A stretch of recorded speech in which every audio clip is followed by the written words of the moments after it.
नमस्कार, स्वागत है आप सभी का टोटल न्यूज में। आपके साथ मैं हूं रंजना अंकित द्विवेदी। आप देख रहे हैं हमारा खास कार्यक्रम जरूरी बहस। अमेरिका, इजराइल और ईरान के खिलाफ युद्ध भीषण होता जा रहा है। युद्ध पर सीज फायर और समझौते की बातें जो है वो बेनामी साबित हो रही है। मिडिल ईस्ट में जंग के हालात बने हुए 1 महीने से ज्यादा का वक्त हो गया और पूरी दुनिया पर इसका बुरा असर पड़ रहा है। स्ट्रेट हॉर्मूज बंद होने के कारण कई देशों में एलपीजी संकट है। भारत सरकार ने पेट्रोल पंपों को केरोसिन स्टॉक रखने की अनुमति दे दी है। तो कुल मिलाकर ये हालात बने हुए हैं मिडिल ईस्ट की वजह से कि ना सिर्फ पूरे विश्व की अर्थव्यवस्था प्रभावित हो रही है, भारत देश भी इससे प्रभावित हो रहा है।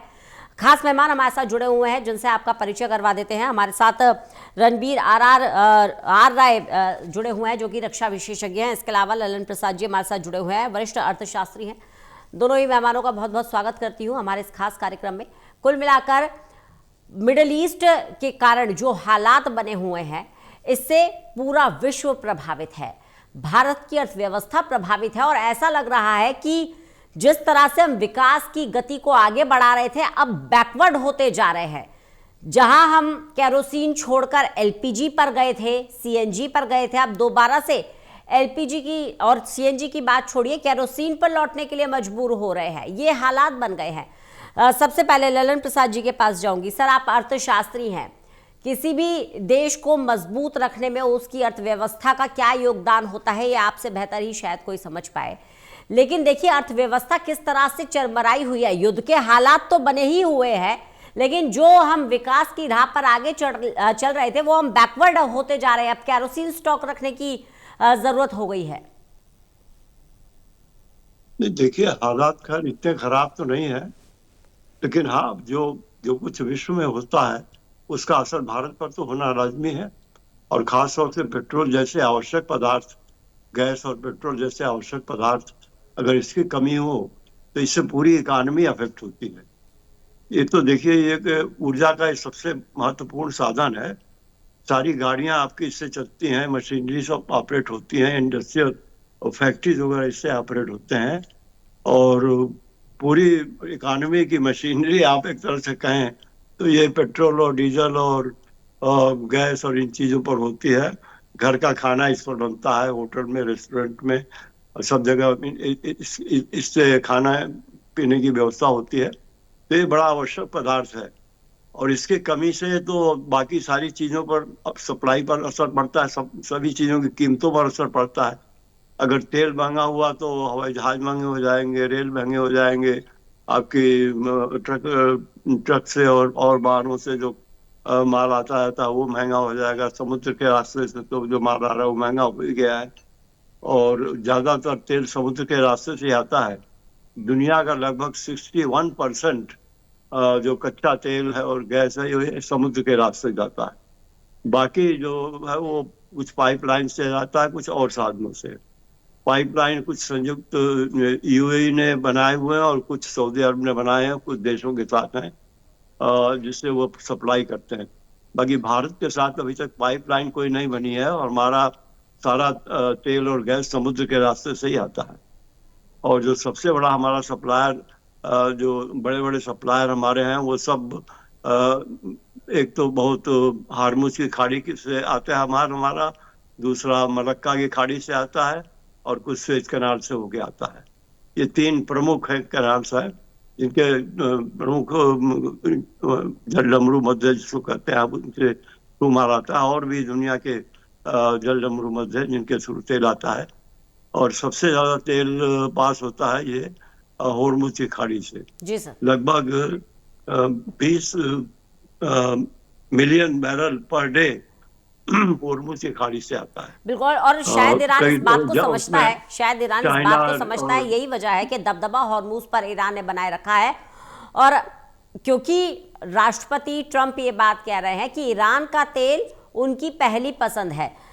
रणबीर सर, लड़ाई जो थी वो ईरान और इजराइल के बीच में थी, लेकिन अपफ्रंट होकर अमेरिकी राष्ट्रपति डोनाल्ड ट्रंप आ गए और अब इजराइल के प्रधानमंत्री बेंजामिन नेतन्याहू कह रहे हैं कि हम ईरान में अपनी सेना को नहीं भेजेंगे। क्या ट्रंप ठगे गए हैं? बिल्कुल। ट्रंप मेरे ख्याल उनकी कोई स्ट्रैटेजी नहीं थी, उनकी रणनीति और जो स्ट्रैटेजी उन्होंने कुछ बनाई नहीं थी। क्योंकि एक कहावत है यूक्लिडीज साहब एक ग्रीक फिलोसोफर थे। उन्होंने कहा था the big will bully the less, मतलब जो बड़े हैं वो अपना दबाव छोटे लोगों पे डालेंगे। ये रिवाज है दुनिया का, ये है इतिहास का रिवाज। तो उन्होंने समझा ईरान के कोई चारा नहीं है। एक हफ्ते 24 घंटे 28 घंटे ने, जैसे हमने श्रीलंका से जनरल सुंदरजीत ने वाला बोला था कि आई विल गेट द छोकरा बॉयज बैक, एलटीटी का आपको याद है। तो उन्होंने भी समझा कि ईरान को हम सीधा, उनको यह नहीं पता कि तीन बातें थी। इजराइल को तो पता था एक न एक दिन हमको ईरान को अटैक करना पड़ेगा, तो वो तैयार थे, बंकर्स बनाए हुए हैं, इजराइल ने तैयारी की हुई थी। ईरान को भी पता था एक न एक दिन इजराइल हम पे हमला करेगा। उनको ये नहीं पता कि अमेरिका इतने जबरदस्त मदद में आया था, तो वो तैयार थे। उन्होंने चाइना से रेडार ले आए जो लंबे उन्होंने जीपीएस ले लिया। आपको समझना जीपीएस कितना महत्वपूर्ण है। आपके मोबाइल पे चलता है, आपके टेलीविजन पे चलता है, और हर एक हथियार पे चलता है, हर एक मिसाइल पे चलता है, हर एक ड्रोन पे चलता है। तो आपको समझना चाहिए कि ईरान तैयार था। उन्होंने जो शहीद ड्रोन्स, रशिया जो टेक्नोलॉजी लाई थी, उन्होंने पता नहीं कितने बना दिए। और मेरा ख्याल हमारी खुफिया एजेंसीज को देखना पड़ेगा कि उनको पता था कि ये हिम्मत ईरान ने दिखा दी। अब वो ये हिम्मत दिखा के उन्होंने हॉर्मूज के ऊपर कब्जा कर लिया है। अब ट्रंप साहब मुश्किलात हैं, उनको तेल चाहिए, उनको न्यूक्लियर प्रोग्राम जो ईरान का है बंद करना है, रिजीम चेंज चाहिए। अरे 4 हफ्ते हो गए हैं 28 फरवरी से आज, लेकिन ईरान हटा नहीं। लेकिन भारत को और कई और देशों को वो इजाजत दे रहा है। और केरोसिन की बात की आपने, देखिए केरोसिन मार्केट में मिलता था, लेकिन ब्लैक मार्केट कम करने के लिए मेरा ख्याल, ये मेरी अंडरस्टैंडिंग है, ये मेरी एनालिसिस है, वो पेट्रोल पंप से देंगे, पकड़ लेंगे और किसी ने ब्लैक मेट किया। केरोसिन आता कहां से है? केरोसिन ज्यादा इंपोर्ट नहीं होता। हमारे जो रिफाइनरीज है, रिलायंस, भारत पेट्रोलियम रिफाइनरीज है, वहां जब वो पेट्रोल बनाते हैं क्रूड ऑयल से, केरोसिन निकलता है। तो केरोसिन अब पेट्रोल पंप पे दिया जाएगा क्योंकि कंट्रोल हो सकता है। मैं भी गया था गोवा कुछ दिन पहले, वहां एक पेट्रोल पंप में आपको 1,000 रुपया का पेट्रोल दे रहे थे। दूसरे दिन गया, वो खुला खुला दे रहे थे। तो ये हो जाता है, लोग कंट्रोल करते हैं। और ये जो बात कई इंग्लिश में कहते हैं, लॉजिस्टिक्स इज वेरी इंपॉर्टेंट। तो लॉजिस्टिक्स हमारे देश में मेरे ख्याल ये गवर्नमेंट बहुत अच्छी तरह और बहुत संभाल के सोच के चला रही है। टैंकर्स आ रहे हैं एलपीजी के, क्रूड ऑयल के टैंकर्स आ रहे हैं, रिफाइनरीज दे दनादन काम कर रहे हैं। तो हमें खुशी होनी चाहिए कि जैसे ललन प्रसाद साहब ने बताया, हमने श्रीलंका को मदद किया है, उनको डीजल भेजा है, उनको पेट्रोल भेजा है। तो ऐसा देश हमें गर्व होना चाहिए कि हाँ, तकलीफ लॉजिस्टिक्स की आएगी, ऊपर नीचे होंगी, एक न दिन पेट्रोल का दाम बढ़ जाएगा। प्रीमियम पेट्रोल का दाम तो बढ़ गया है, तो हमें फिक्र नहीं करनी चाहिए। प्रधानमंत्री ने अपने आप बोला है कि 60 दिन के लिए हम अच्छी तरह से चलेंगे। अभी देखिए 30 दिन हुए हैं और कुछ पता नहीं ट्रंप साहब कैसे तेल का कब्जा करेंगे। सर, क्योंकि जहां लड़ाई पूरी तेल की है, ललन प्रसाद सर आपसे सवाल है मेरा, जहां लड़ाई पूरी तेल की है, वहीं भारत के सामने चुनौती ये है कि इस लड़ाई का प्रभाव भारत पर ना हो या कम से कम हो। ऐसे में ऑल्टरनेट के रूप में हम क्या देख रहे हैं? क्या हम ऑल्टरनेट के रूप में रशिया को देख रहे हैं, या हम ऑल्टरनेट के रूप में ये देख रहे हैं कि हम इलेक्ट्रिक वाहनों पर स्विच कर जाए? क्योंकि पूरी तरह से पेट्रोल को अभी हम खत्म नहीं कर सकते हैं, तेल को पूरी तरह से खत्म नहीं कर सकते हैं, एलपीजी का तुरंत आप एक ऑल्टरनेट नहीं लेकर आ पाएंगे। लेकिन फिलहाल विकल्प क्या है हमारे पास जो हमारी अर्थव्यवस्था पर असर ना पड़े या कम से कम पड़े? देखिए, इस संबंध में तो मैं कहूँगा कि सरकार की स्ट्रेटेजी सफल रही है। उन्होंने ईरान से भी संबंध बना के रखा है, इजराइल से भी संबंध बना के रखा है, और ऐसी भयंकर स्थिति में जबकि हार्मुज खाड़ी से सारे देशों के तेल बंद हैं। सिर्फ 5 कंट्रीज के तेल अलाउड हुए हैं और उसमें भारत एक है। और अभी कल एक जहाज हार्मुज से होकर भारत पहुंचा है और लगातार सप्लाई वहां से आ रही है बराबर। इसकी वजह से जो शॉर्टेज एक्सपेक्टेड थी कि बहुत बड़ी शॉर्टेज हो जाएगी, उससे हम बच गए हैं। शॉर्टेज है, इसमें कोई संदेह नहीं है, लेकिन वो उस स्तर की शॉर्टेज नहीं है। और अब तक 5 जहाज हमारे बड़े बड़े गुजर चुके हैं वहां से, ये क्रिटिकल स्थिति होने के बावजूद। इसके अलावा जो हमने अल्टरनेटिव बनाए हैं, सोई तरसा से हम आयल ले रहे हैं और अमेरिका से भी तेल आ रहा है, केप कॉमोरिन से, केप ऑफ गुड होप के थ्रू अमेरिका से आ रहा है, और जो रसा से आ रहा है वो उत्तरी ध्रुव के थ्रू आ रहा है। और कई देशों के साथ, अभी अंगोला के साथ भी हम बहुत बड़ा डील करने जा रहे हैं, वहां से भी तेल की सप्लाई आएगी। सबसे बड़ी प्रॉब्लम यह है कि जो मिडिल ईस्ट के कंट्रीज हैं उनके ऊपर बम्बार्डमेंट हो रहा है और उनकी सप्लाई में दिक्कत आ रही है। अब जैसे कतर में उनका जो सबसे बड़ा ऑयल फील्ड था, उसको उन्होंने बर्बाद करने के लिए कोशिश किया है। कई बार ड्रोन के हमले हुए हैं, मिसाइल्स के हमले हुए हैं और उनकी एक्सपोर्ट कैपेसिटी कम हो गई है। 17-18% तो 8-10 दिन पहले की रिपोर्ट थी, अब शायद कुछ ज्यादा ही होगा। 20% की उनकी कैपेसिटी एक्सपोर्ट की कम हो गई है कतर की। और यूएई के सामने भी प्रॉब्लम है और बाकी सऊदी अरब के सामने, सर क्योंकि एक और सबके पॉइंट ऊपर मैं हमला हो जोड़ना रहा है। चाहूंगी ललन प्रसाद सर, एक और पॉइंट जोड़ना चाहूंगी, उसके बाद मैं चाहूंगी आप अपनी बात कंटिन्यू करें। जहां हम सप्लाई चेन बाधित होने की बात कर रहे हैं तो सारे देश का ध्यान जो है वो तेल पर ही है या गैस पर है, लेकिन महत्वपूर्ण चीजें और भी हैं, जैसे फर्टिलाइजर की भी सप्लाई यहाँ पर बाधित होने की पूरी संभावना और काफी हद तक बाधित हो भी रही है, जो हालांकि हालात अभी देश में बने हुए हैं कि चीजें कंट्रोल में है। दूसरा एक इंपॉर्टेंट चीज है पॉलीमर प्लास्टिक, जो हम पैक्ड करते हैं, पैक्ड फूड हो गया या फिर पैकेजिंग में जो यूज होती है पॉलीमर प्लास्टिक, उसकी भी सप्लाई चेन बाधित हो रही है सर। हाँ, सप्लाई तो देखिए, फर्टिलाइजर की सप्लाई तो काफी क्रिटिकल है। फर्टिलाइजर की कमी से हमारे किसानों को किसान हमारे प्रभावित होंगे, हमारी फसलों पर प्रभाव पड़ेगा और इसके लिए भी अल्टरनेटिव भारत सरकार कर रही है। दरअसल फर्टिलाइजर की कमी तो जब से यूक्रेन वार हुआ तब से हो गया, क्योंकि यूक्रेन हमारा बहुत बड़ा फर्टिलाइजर का सप्लायर था। तो वहां से सप्लाई कम हो गई, बहुत कम हो गई। और इसके बाद फिर अब ये हार्मुज खाड़ी के थ्रू जो आता था सामान, उसकी न आने की वजह से दिक्कत हो रही है।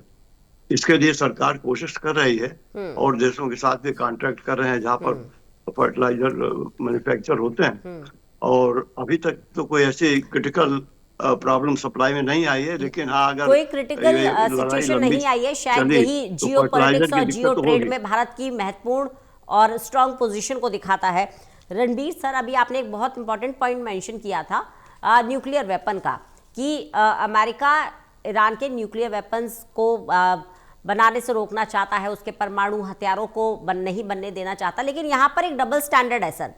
सऊदी अरब को तो आप प्रमोट कर रहे हैं, लेकिन ईरान को आप रोक रहे हैं। तो कहीं ना कहीं पूरे विश्व में एक मैसेज जा रहा है कि ये जो लड़ाई है अब कहीं ना कहीं ओवर कॉन्फिडेंस और ईगो की आ गई है।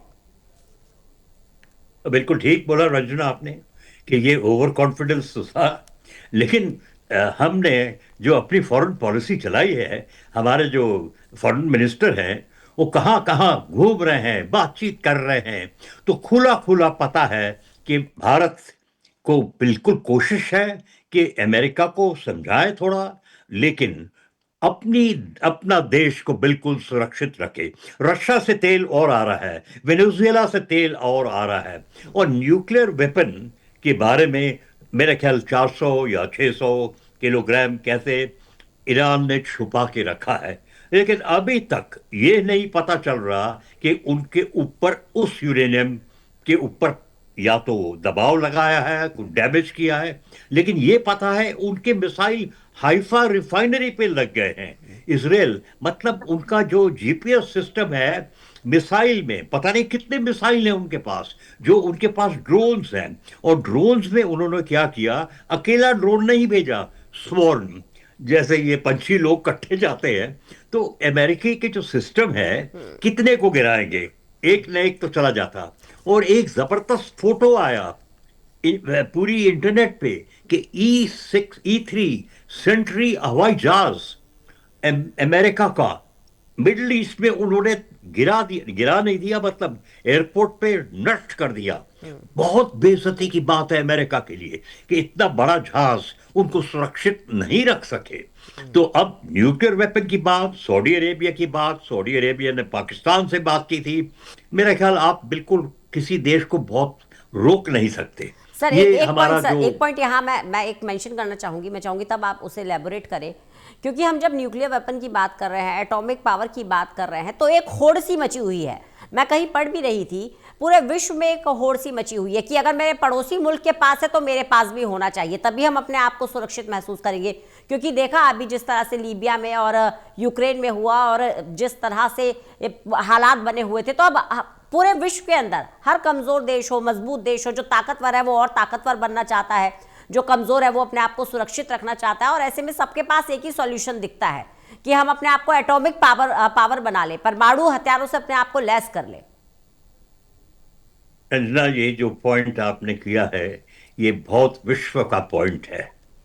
बिकॉज क्योंकि न्यूक्लियर परमाणु हथियार के साथ डेटरेंस हो जाता है, देश को खुशी होती कि मेरे ऊपर कोई अटैक नहीं करेगा। इसीलिए तो ईरान कोशिश कर रहा था कि हम न्यूक्लियर बम बनाएं। हमारा एक नेवल ऑफिसर भी गया था उधर, उसको उन्होंने बोला कि हम जी ये समझाओ। तो हमारे पास तो है प्लूटोनियम यूरेनियम बम, लेकिन सीक्रेट रखते हैं, खुफी एजेंसी उनको संभाल के रखती है। तो आपने जो पॉइंट किया है, ये छोटा देश सऊदी अरेबिया कोशिश कर रहा है, इजराइल बताता नहीं है, लेकिन उसके पास न्यूक्लियर बम है। डिमोना उनका जो रिएक्टर है जिसको अटैक किया है। तो आपने बिल्कुल ठीक बोला, लेकिन सप्लाई चेन में आपने एक और बात नहीं बोली कि हमको हीलियम की कमी होगी, फर्टिलाइजर की कमी होगी। लेकिन जो गवर्नमेंट ने प्लान्स किए हुए हैं, ऐसा लग रहा है कि 60 दिन के लिए मार्केट में, अभी 2 इलेक्शन भी आ रहे हैं, जैसे 60 दिन के लिए मेरे ख्याल हमारे ऊपर, पब्लिक के ऊपर कोशिश करेंगे कि कोई तकलीफ नहीं आए। अभी भी जाएंगे, मैं दिल्ली में हूं, पेट्रोल पंप आपको खुला पेट्रोल दे रहे हैं, गैस लोगों को मिल रही है। कहते हैं कोई ब्लैक मार्केट कर रहे हैं। ब्लैक मार्केट इस वक्त होता है क्योंकि लोग 1 या 2 सिलेंडर से ज्यादा कोशिश कर रहे हैं। तो मेरे ख्याल ये जो आप डिबेट कर रहे हैं, हर एक देश चाहता है, बोलता नहीं है, लेकिन रिसर्च करता रहता है न्यूक्लियर हथियार के लिए, क्योंकि वो डेटरेंस अपनी भलाई के लिए, अपने डिफेंस के लिए, अपनी डिटरेंस के लिए करते हैं। ये स्ट्रेटजी की बात अपनी बहुत अच्छी बोली आपने जी। ललन प्रसाद सर, क्योंकि हम इकोनॉमी की भी बात यहाँ पर कर रहे हैं, शेयर बाजार के अंदर जो हाल बना हुआ है उससे कहीं ना कहीं कहीं ना कहीं मायूसी है लोगों में कि आने वाला जो टाइम होगा वो मंदी लेकर आएगा, महंगाई लेकर आएगा, कमी लेकर आएगा। चाहे खाद्य पदार्थों की बात करें, चाहे सोने चांदी की बात करें, ये इस तरीके का जो माहौल है, इसमें अपने मोराल को कैसे बूस्ट करेगा भारत? कैसे देशवासियों में ये विश्वास बहाल कर पाए कि हमारी अर्थव्यवस्था जो है वो मजबूत है? इससे पहले चाहे कोरोना संकट आया, जितना पूरा विश्व प्रभावित हुआ, भारत इतना प्रभावित नहीं हुआ था। इससे पहले जब वैश्विक मंदी आई, पूरा विश्व प्रभावित हुआ, भारत प्रभावित नहीं हुआ था। तो हमारा जो इकोनॉमिकली जो हमारा स्ट्रक्चर है वो बाहर की कंट्रीज से, अन्य देशों से थोड़ा डिफरेंट है। देखिए, अगर आपने ठीक कहा, ये बात प्रभाव शेयर मार्केट पर पड़ा है। और शेयर बाजार तो देखिए ऐसी चीज है कि जहाँ पर जो इन्वेस्टर्स बाहर के हैं उनको हम लोग उड़ती चिड़िया कहते हैं। वो देखते हैं कि जहाँ उनको ज्यादा मुनाफा वहाँ चले जाएंगे। अब अमेरिका के फेडरल रिजर्व ने इंटरेस्ट रेट बढ़ा दिया तो वहाँ इनकम ज्यादा होगी इन्वेस्ट करने से। तो जो अमेरिका के इन्वेस्टर्स हैं और यूरोप के इन्वेस्टर्स हैं जो भी डॉलर से इन्वेस्ट करते हैं, तो उनके लिए अमेरिका में और यूरोप में इन्वेस्ट करना इस समय ज्यादा लाभप्रद है, इसलिए वहाँ भाग रहे हैं वो और यहाँ से पैसे अपने निकाल रहे हैं। इसकी वजह से हमारा शेयर मार्केट डाउन हुआ। बाकी एक बात आप ये भी देखेंगे, सारी दुनिया में शेयर मार्केट डाउन हुआ है, सिर्फ भारत में ही नहीं है। भारत का जो बड़ा असर हमारे ऊपर पड़ रहा है, हमारी करेंसी कमजोर हो रही है। और देखिए 95 रुपीज पर डॉलर हो गया और लड़ाई के पहले 90 रुपीज पर डॉलर था। तो इसका असर हमारे ऊपर इसलिए पड़ रहा है कि इम्पोर्ट महंगा होता जा रहा है। जो चीज़ हम बाहर से खरीदते हैं, और बाहर से हमारी बहुत सारी सप्लाईज आती हैं, इंडस्ट्रियल रॉ मटेरियल्स आती हैं, मशीन्स आती हैं, इक्विपमेंट्स आते हैं, और डिफेंस इक्विपमेंट्स आते हैं, डिफेंस के चीज़ें खरीदते हैं बाहर से बहुत बड़ी मात्रा में। तो वो सब चीज़ें महंगी हो जाएंगी, तो इकानमी में उसका इम्पैक्ट ये होगा कि जो खर्चे हम अपने कैपेक्स पर कर रहे हैं, यानी कैपिटल एक्सपेंडिचर पर कर रहे हैं, जैसे इंफ्रास्ट्रक्चर पर बना रहे हैं हम, हाईवेज बना रहे हैं और ब्रिजेज बना रहे हैं, बाकी हम जो मैन्युफैक्चरिंग कैपेसिटी अपनी बढ़ा रहे हैं, नए नए फैक्ट्रीज लगा रहे हैं, स्टार्टअप कर रहे हैं, उन सब पर कुछ असर पड़ेगा, क्योंकि इन्वेस्टमेंट की कमी होगी बाहर से, और डॉलर हमारे लिए और महंगा हो जाएगा, और डॉलर के थ्रू इस सारी दुनिया में चीज़ें खरीदी जा रही हैं। वैसे भारत देखिए कोशिश तो करता रहा है, ब्रिक्स के थ्रू हम लोगों ने कोशिश की कि ब्रिक्स की अपनी करेंसी हो और चले, लेकिन इस बीच में लड़ाई आ गई। अगर ये युद्ध नहीं होता तो शायद हम डॉलर को भी धीरे धीरे मात देते थे, लेकिन अब चूंकि इस समय स्थिति ऐसी नहीं है कि कोई अल्टरनेट करेंसी चल सके दुनिया में, तो डॉलर के ऊपर डिपेंडेंस है। इसकी वजह से हमारे रुपये को नुकसान हो रहा है, और हमारी पूरी इकानमी इफेक्ट हो रही है इसकी वजह से। लेकिन ये शॉर्ट टर्म मेजर है। शेयर बाजार का भी आपने जो किया, तो शेयर बाजार में देखिए उलट फेट तो बराबर होता रहता है, और अब भी शेयर बाजार ऐसा नहीं कि नीचे ही चल रहा है, अभी भी बार बार ऊपर जा रहा है, नीचे जा रहा है, ऊपर जा रहा है, नीचे जा रहा है। तो अभी हमारी स्टेबिलिटी शेयर बाजार में भी कोई बहुत अनस्टेबल नहीं है, और कोई बहुत ज्यादा नुकसान नहीं हुआ है। 7-8% के करीब शेयर होल्डर्स का एक नोशनल लॉस है। जैसे अगर आपने शेयर बेच दिया इस पीरियड में तो आपको लॉस है, तो आगे मार्केट पिकअप हो जाएगा तो पैसे फिर रिकवर हो जाएंगे। तो ये डिपेंड करता है कि लड़ाई कितनी जल्दी खत्म होती है और स्थिति कितनी जल्दी नॉर्मल होती है, तो उसमें शेयर बाजार भी कंट्रोल में आ जाएगा। और ये बात जो है, ये बात अभी अनिश्चितता में है कि लड़ाई कितनी जल्दी खत्म होगी, लेकिन जो सिचुएशन अभी बनी हुई है, अर्थव्यवस्था भी प्रभावित हो रही है, और मेंटली भी अगर आप देखेंगे पूरे विश्व के अंदर जो तनावपूर्ण स्थिति बनी हुई है, और जैसे मैंने पहले भी बोला कि अब असुरक्षा की भावना इतनी बढ़ गई है देशों के अंदर कि वो उनके पास सिर्फ एक ही सॉल्यूशन दिखता है कि हम अपने आप को परमाणु हथियारों से लैस कर ले।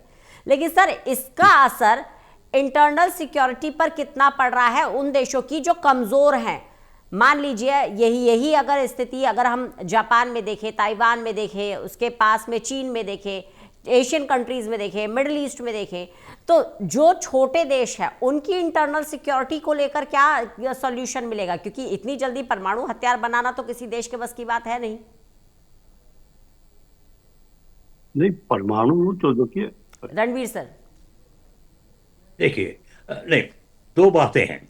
हर एक देश चाहता है कि परमाणु हथियार बनाए, इतना आसान नहीं है जी। हमें भी कुछ अपने वैज्ञानिकों ने बहुत काम किया, बहुत कोशिश की, और तब हुआ। पाकिस्तान ने मदद लिया क्योंकि उनके जो 2-3 वैज्ञानिक थे बाहर से आए। बहुत जल्दी समराइज न्यूक्लियर करिएगा, समय थोड़ा कम है, बहुत जल्दी समराइज करिएगा सर।